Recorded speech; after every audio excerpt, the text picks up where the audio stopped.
Վստահ եմ ուզում ես փոփոխություն, ուզում ես նոր բան գա քո կյանքում, հոգնել ես արդեն միապաղաղ եւ ոչինչ չփոխվող իրավիճակից, բայց մինչեւ ինչ որ բան կփոխվի մեր կյանքում, առաջինը պետք է փոխվենք մենք։ Դրա մասին խոսում է Աստվածաշունչը։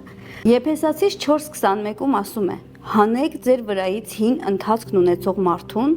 որ ապականված է խաբուսիկ ցանկություններով, եւ ձեր մտքով ու հոգով նորոգվեք, ու նոր մարդուն հագեք, որ Աստծո պատկերի համաձայն է ստեղծված, ճշմարտությամբ եւ սրբությամբ, որ արդարությունից է։ Սիրելի Աստծո մարդ,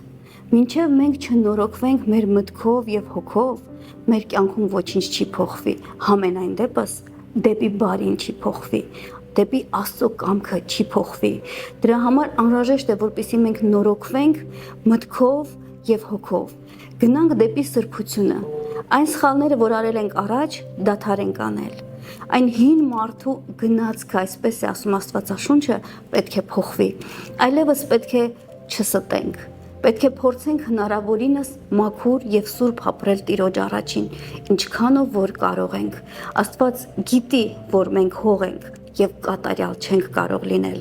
բայց այնուամենայնիվ նա նայում է մեր որոշումներին։ Եթե մենք սրբվում ենք, եթե մենք փոխվում ենք, եթե մենք մաքրվում ենք, ուզում ենք, որ Աստծուն հաճելի կերպով ապրենք,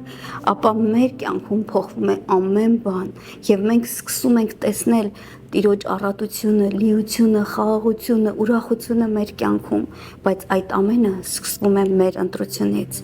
Եկեք մեր վրայից հանենք այն հին մարդը եւ հագնենք նորը, որն ավելի աստվածանման է։